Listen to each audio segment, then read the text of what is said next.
everyone, welcome to Shiksha class. PGTRB 2025 குரிய notification release பண்ணிருக்காங்க. So இதுல முக்கியமான தேதிகள் என்ன, நம்ம எக்ஸாம் எப்போ நடக்குது, அடுத்து நம்ம என்ன பண்ணணும், இதை ரொம்ப தெளிவா பார்க்கலாம். இதுதான் நம்மளுடைய நோட்டிபிகேஷன். இன்னைக்கு தான் ரிலீஸ் பண்ணிருக்காங்க. சோ இந்த நோட்டிபிகேஷன்ல உண்மையான வேகன்சிஸ் என்னன்னு கொடுத்திருக்காங்க. ஏற்கனவே 3900 வேகன்சிஸ் அப்படின்னு சொல்லி நிறைய தகவல் வந்தது. ஆனா அது வந்து டிரான்ஸ்ஃபர் கவுன்சில் பேஸ்டான வேகன்சிஸ் அப்படிங்கிறதுனால அதை முழுமையா பிஜிடிஆர்பி எக்ஸாம் வச்சு ரெக்ரூட் பண்ண மாட்டாங்க. சோ டைரக்ட் ரெக்ரூட்மெண்ட்ல பிஜிடிஆர்பி எக்ஸாம் எழுதி போற வேகன்சிஸ் வந்து 1996. ஸோ இதுவுமே பார்த்தீங்கன்னா நமக்கு ஆக்சுவலி சொன்ன அந்த வேகன்சியை விட சில வேகன்சிஸ் வந்து இன்க்ரீஸ் ஆயிருக்கு, அதிகமாக தான் கொடுத்துருக்காங்க. அண்ட் சப்ஜெக்ட் வைஸ் பார்த்தீங்கன்னா எந்தெந்த சப்ஜெக்ட்ல எவ்வளவு வேகன்சிஸ் அப்படிங்கறதையும் இந்த நோட்டிபிகேஷன்ல ரொம்ப தெளிவா கொடுத்துருக்காங்க. அடுத்ததா முக்கியமான தேதி, இன்னையில இருந்தே நம்மளோட அப்ளிகேஷன் விண்டோ ஸ்டார்ட் ஆகுது. அதாவது ஆன்லைன்ல தான் நம்ம அப்ளிகேஷன் பண்ண போறோம், ஆன்லைன்ல தான் அப்ளை பண்ண போறோம். இன்னையில இருந்தே அப்ளிகேஷன் ஸ்டார்ட் ஆகுது. அண்ட் அப்ளை பண்ணக்கூடிய கடைசி நாள் ஆகஸ்ட் 12ஆம் தேதி. கூடுதலா எப்படி அப்ளை பண்றது அப்படிங்கிற வீடியோ அடுத்து நான் கொடுக்குறேன். கண்டிப்பா அதை பார்த்துட்டு அப்ளை பண்ணுங்க. இதுக்குரிய லிங்க்குமே நான் டிஸ்கிரிப்ஷன்ல தரேன். பிகாஸ் அப்ளை பண்ணும்போது மிஸ்டேக் இல்லாம பண்ண வேண்டியது ரொம்ப அவசியம். ஒருவேளை சின்ன சின்ன மிஸ்டேக்ஸ் இருந்தது அப்படின்னா அப்ளை பண்ணும்போது எல்லா மிஸ்டேக்கையும் உங்களுக்கு கரெக்ஷன் பண்ண வாய்ப்பு கிடைக்காது. சின்ன சின்ன மிஸ்டேக்ஸ் மட்டும் தான் நீங்க கரெக்ஷன் பண்ணிக்க முடியும். அண்ட் அதற்குமே அவங்க கால அவகாசம் கொடுக்குறாங்க. 13ஆம் தேதியில இருந்து 16ஆம் தேதி ஆகஸ்ட் வரைக்கும் அவங்க கால அவகாசம் கொடுக்குறாங்க. கூடுதலா இந்த நோட்டிபிகேஷன்ல இன்னொரு முக்கியமான விவரம், ஏஜ் குவாலிஃபிகேஷன். 53 வயதிற்கு உட்பட்டவங்களா இருக்கணும். அதாவது ஜெனரல் கேட்டகரியா இருந்தா 53 வயதிற்கு உட்பட்டவர்களா இருக்கணும். இதுவே ரிசர்வ்டு கேட்டகரியா இருந்தா 57 வயதிற்கு உட்பட்டவங்களா இருக்கணும். அண்ட் ரொம்ப முக்கியமா நம்மளோட எக்ஸாம் ஆஃப்லைன்னு சொல்லிட்டாங்க. ஸோ ஆஃப்லைன் எக்ஸாம்னா நம்ம கண்டிப்பா OMR ஷீட்ல ப்ராக்டிஸ் எடுக்கணும். OMR ஷீட்டோடைய டவுன்லோட் பண்ற லிங்க் நான் கீழே கொடுக்குறேன். மறக்காம டவுன்லோட் பண்ணி அதுல நல்லா ப்ராக்டிஸ் பண்ணி பாருங்க. ஏற்கனவே நம்மளோட டெஸ்ட் சீரிஸ் பர்ச்சேஸ் பண்ணவங்களா இருந்தாலும் சரி, நம்மள்ட்ட மெட்டீரியல் பர்ச்சேஸ் பண்ணவங்களா இருந்தாலும் சரி, கண்டிப்பா எல்லாரும் இந்த OMR ஷீட்டை யூஸ் பண்ணி ப்ராக்டிஸ் பண்ணி பாருங்க. எக்ஸாம் பேட்டர்னுக்கு முன்னாடி சிலபஸ் என்னன்னு சொல்றேன். ஏன்னா நம்மளோட சிலபஸ் அப்டேட் பண்ணிட்டாங்க GO 219 பிரகாரம். ஸோ இந்த அப்டேட்டட் புது சிலபஸை நான் டிஸ்கிரிப்ஷன்ல கொடுக்குறேன். நீங்க போய் மறக்காம அந்த லிங்க் கிளிக் பண்ணி டவுன்லோட் பண்ணிக்கோங்க. எக்ஸாம் பேட்டர்ன் பொறுத்த வரைக்கும் நமக்கு 150 வினாக்கள், அதுல 110 வினாக்கள் உங்களுடைய மேஜர் சப்ஜெக்ட்ல இருந்து வரும். எஜுகேஷன் மெத்தடாலஜில இருந்து 30 வினாக்களும், ஜெனரல் நாலேஜ்ல இருந்து 10 வினாக்களும் வரும். ஸோ இது எழுதுறதுக்கு 3 மணி நேரம் கால அவகாசம் கொடுக்குறாங்க. எல்லா சப்ஜெக்ட்ஸ்க்கும் இதுதான் எக்ஸாம் பேட்டர்ன், கம்ப்யூட்டர் சயின்ஸை தவிர. ஸோ கம்ப்யூட்டர் சயின்ஸ்ல என்ன பண்ணுவோம், நம்ம கம்ப்யூட்டர் சயின்ஸ்ல மட்டும் 130 வினாக்கள் மேஜர் சப்ஜெக்ட்ல இருந்து வந்துடும், 10 வினாக்கள் எஜுகேஷன் சைக்காலஜில இருந்தும், 10 வினாக்கள் ஜெனரல் நாலேஜ்ல இருந்து வரும். ஸோ இந்த 150 கேள்விகள் எழுதுறதுக்கும் அதே 3 மணி நேரம் தான் கால அவகாசம் கொடுக்குறாங்க. ஆனா இந்த 150 வினாக்கள் முக்கியமான மெயின் எக்ஸாம் எழுதுறதுக்கு முன்னாடி ஒரு அரை மணி நேரம் நமக்கு தமிழ் தகுதி தேர்வு நடக்குது. இந்த தமிழ் தகுதி தேர்வுல 30 வினாக்கள் கொடுப்பாங்க.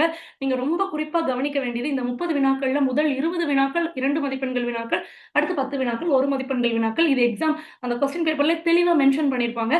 சோ அதை பார்த்து ஆன்சர் பண்ணுங்க. ஏன்னா 20 மதிப்பெண்கள் அதாவது 2 மதிப்பெண்கள் வினாக்களை வந்து நம்ம சரியா போடும் பொழுது அந்த 20 வினாக்கள் வந்து 2 மதிப்பெண் இருக்கும் இல்லையா, அதை நம்ம சரியா போடும்போது ஈஸியா நம்மளால இந்த எக்ஸாம் குவாலிஃபை பண்ண முடியும். ஸோ இதை ரொம்ப தெளிவா பார்த்து நீங்க வந்து கொஸ்டின் ஆன்சர் பண்ணணும். அண்ட் இது வந்து மொத்தமா 50 மதிப்பெண்களுக்கு கேட்கிறாங்க. என்னதான் இதுல 50 மதிப்பெண்களுக்கு கேட்டாலும் இதுல நம்ம எடுக்க வேண்டியது 20 மதிப்பெண்கள் தான். ஸோ 40% நம்ம எடுத்தோம்னா ரொம்ப ஈஸியா வந்து தமிழ் எலிஜிபிலிட்டியை குவாலிஃபை பண்ணிடலாம். தமிழ் எலிஜிபிலிட்டி குவாலிஃபை ஆனா மட்டும்தான் நம்மளோட மெயின் சப்ஜெக்டே கரெக்ஷன் பண்ணுவாங்க. பிஜிடிஆர்பி எக்ஸாம் பற்றி அடுத்து முழு விவரங்களையும் இந்த வீடியோல கொடுத்துருக்கேன். ஸோ மறக்காம போய் பாருங்க. நான் சொன்ன மாதிரி ஹவு டு அப்ளை வீடியோவும் நான் கீழே கொடுக்குறேன். இப்போ நீங்க என்ன பண்ணணும், டெஸ்ட் சீரிஸ் எழுதி பார்க்கணும். இது வரைக்கும் நீங்க நல்லா தரவா படிச்சுட்டு இருந்தவங்களும் சரி, இதுக்கு முன்னாடி எக்ஸாமுக்கு சிவி வரைக்கும் போயிட்டு ஒரே மார்க்ல நிறைய பேர் இருந்தாங்க, நான் அதுல லாஸ்டா இருந்தேன், டேட் ஆஃப் பர்த் படி நான் வெளியே வந்துட்டேன், இந்த மாதிரி எந்த ரீசன் இருந்தாலும் சரி, நீங்க டெஸ்ட் சீரிஸ் எழுதி பாத்தீங்க அப்படின்னா கண்டிப்பா ரிசல்ட் எடுத்துட முடியும். உங்களுடைய மேஜர் சப்ஜெக்ட்ல மட்டும் கொஸ்டின்ஸ் வித் எக்ஸ்பிளனேஷன் 5000 கேள்விகள், அதுவும் விளக்கத்துடன் நாங்க கொடுக்குறோம். அது மட்டும் இல்லாம எஜுகேஷன் சைக்காலஜிக்கு 1500 கேள்விகள், தமிழ் எலிஜிபிலிட்டிக்கு 1500 கேள்விகள். ஸோ இந்த டெஸ்ட் சீரிஸ் கம்ப்ளீட்டா நீங்க பர்ச்சேஸ் பண்ணி ப்ராக்டிஸ் பண்ணி பாருங்க. அண்ட் ஆல்சோ நமக்கு வந்து நான் சொன்ன மாதிரி எல்லா சப்ஜெக்ட்ஸ்லயும் இந்த டெஸ்ட் சீரிஸ் அவைலபிள் இருக்கு. இந்த ஆஃபர் பிரைஸ்ல உங்களோட ஒரு யூனிட்லயும் நீங்க டெஸ்ட் எழுதுவீங்க, ஒரு டாபிக்லயும் இந்த டெஸ்ட் எழுதி பார்ப்பீங்க. ஓகே, ஸோ டிஸ்கிரிப்ஷன் தரல இந்த நம்பர் கால் பண்ணி நீங்க டெஸ்ட் சீரிஸ் பர்ச்சேஸ் பண்ணிக்கலாம். கூடுதலா ஒருவேளை நம்பர் பிஸியா இருந்தாலும் கூட நீங்க வாட்ஸ்அப்ல டெக்ஸ்ட் பண்ணுங்க. உங்களுடைய பெயர், உங்களோட சப்ஜெக்ட், உங்களுக்கு என்ன வேணும் அப்படிங்கறத டெக்ஸ்ட் பண்ணிட்டீங்கன்னா கால் பேக் நாங்க பண்ணிடுவோம். And also new batch start பண்றோம். நிறைய பேர் நியூ பேட்ச் கேட்டுட்டு இருந்தீங்க. குறிப்பா தமிழ் தகுதி தேர்வுக்கும் எஜுகேஷன் சைக்காலஜிக்கும் நியூ பேட்ச் ஸ்டார்ட் பண்றோம். ஸோ இந்த நம்பர் கால் பண்ணி என்ரோல் பண்ணிக்கோங்க.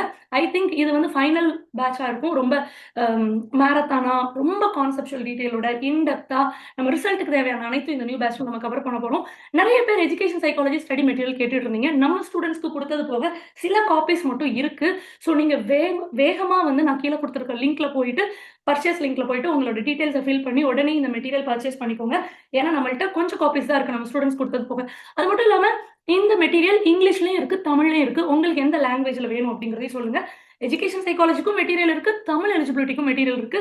அண்ட் நான் சொன்ன மாதிரி இந்த மெட்டீரியல்லையே 1500 கேள்விகள் இருக்கு. அதே மாதிரி தமிழ் எலிஜிபிலிட்டிலையும் ஒரு டாபிக் பின்னாடியும் 1500 கேள்விகள் இருக்கும்.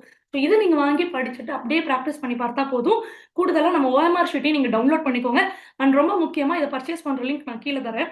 So all the very best for your examination. ரொம்ப ஈஸியா உங்களால இந்த எக்ஸாம் வந்து கிளியர் பண்ண முடியும். பிஜிடிஆர்பிக்கு கோர்சஸும் போயிட்டு இருக்கு. கோர்சஸுமே நீங்க ஜாயின் பண்ணிக்கலாம். நிறைய பேர் மேம் நான் இப்ப இருந்து படிக்க ஆரம்பிக்கட்டுமான்னு கடந்த ஒரு வாரமா நிறைய ஃபோன் கால்ஸ். எஸ், நீங்க படிக்க ஆரம்பிங்க. நமக்கு அடுத்த இருக்க டேஸ்ல எப்படி நீங்க படிக்கணும் அப்படிங்கறத நான் தெளிவா சொல்றேன். நான் சொன்னேன் இல்லையா, இந்த டெஸ்ட் சீரிஸ்க்குரிய ஷெடியூலும் நான் கீழே கொடுக்குறேன். இந்த டெஸ்ட் சீரிஸ்ல ஃப்ரீ மார்க் டெஸ்ட் வந்து ஒன்று இருக்கும். ஸோ அந்த மார்க் டெஸ்ட் எழுதி பார்த்துட்டு நீங்க கண்டிப்பா இந்த டெஸ்ட் சீரிஸ் பர்ச்சேஸ் பண்ணிக்கலாம். இந்த 5000 கேள்விகள் வந்து புத்தகமாகவும் இருக்கு. ஸோ அதோட டீடைல்ஸுமே இந்த நம்பர் கால் பண்ணி நீங்க தெரிஞ்சுக்கோங்க. All the very best for your examinations. இருக்கிற நாட்களை சரியான முறையில் பயன்படுத்துங்க. Thank you every one. Thank you all.